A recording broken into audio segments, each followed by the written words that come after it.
All India renewable energy association, Maharashtra chamber of commerce, industries and agricultures, Laghu Udyog Bharati व्यापारी महासंघ, धुळे व्यापारी महासंघ, डामा धुळे अवधान manufacture association, spun pipes manufacture association यांच्या संयुक्त विद्यमाने महावितरण कंपनीच्या प्रस्तावित वीज दर वाढ व जाचक बदलांचा निषेध करण्यासाठी पत्रकार परिषद संपन्न झाली.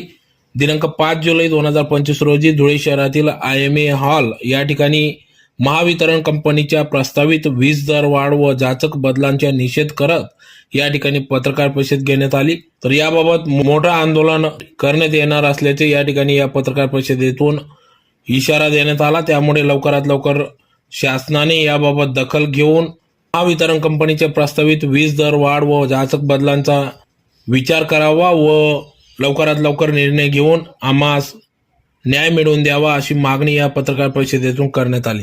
यावेळी सर्व व्यापारी असोसिएशन पदाधिकारी उपस्थित होते. आम्ही इथं देणार आहोत, आम्ही असं डिक्लेअर केलेलं आहे.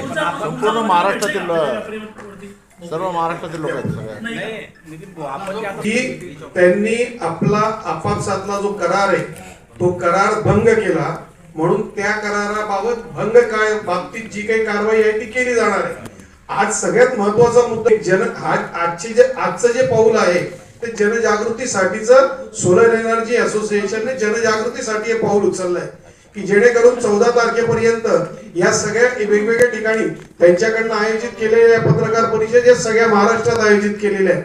तर त्याच्यामधनं केवळ ती असोसिएशन आहे अशातला भाग नाही, स्थानिक सगळ्या ज्या काही व्यापारी संघटना आहे, औद्योगिक संघटना आहे, त्यांना त्यांनी सोबत घेतलेलं आहे. आणि जर समजा 14 तारखेचा तो स्टे वेकंट झाला किंवा 14 तारखेच्या स्टेच्या वेकंट केल्यानंतर त्याच्यात जर दिलासा नाही मिळाला तर त्याच्या पुढची रणनीती सोबत बसून ठरवली जाईल.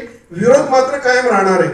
आता त्या आंदोलनाची काय दिशा असेल, कोणत्या पद्धतीने असेल, त्यांचे जे काही पदाधिकारी आहेत, राष्ट्रीय पदाधिकारी, प्रादेशिक पदाधिकारी, हे सगळ्या संघटनांसोबत चर्चा करतील आणि त्याच्यावर निषेध नोंदवायच्या ज्या काही वेगवेगळ्या लोकशाहीच्या पद्धती आहेत त्याच्याप्रमाणे आपण MRCने. तर MRCचं कुठलाही डिसिजन देण्यापूर्वी एक नियम आहे की सर्व लोकांना विश्वासात घेणे आणि त्या पार्श्वभूमीवर प्रत्येक डिस्ट्रिक्ट वाईज एक झोन वाईज हिअरिंग ठेवली होती, पब्लिक हिअरिंग. आणि त्या पब्लिक हिअरिंग मध्ये सर्व लोकांनी सहभाग घेतला होता आणि आपला निषेध नोंदवला होता MRC कडे. आणि MRC जर असा पब्लिकचा निषेध असेल तर असं पब्लिकच्या विरोधी डिसिजन देऊ शकत नाही आणि त्याप्रमाणे त्यांनी केलंही होतं आणि निर्णय आपल्या बाजूने लागला होता. आणि त्याच्या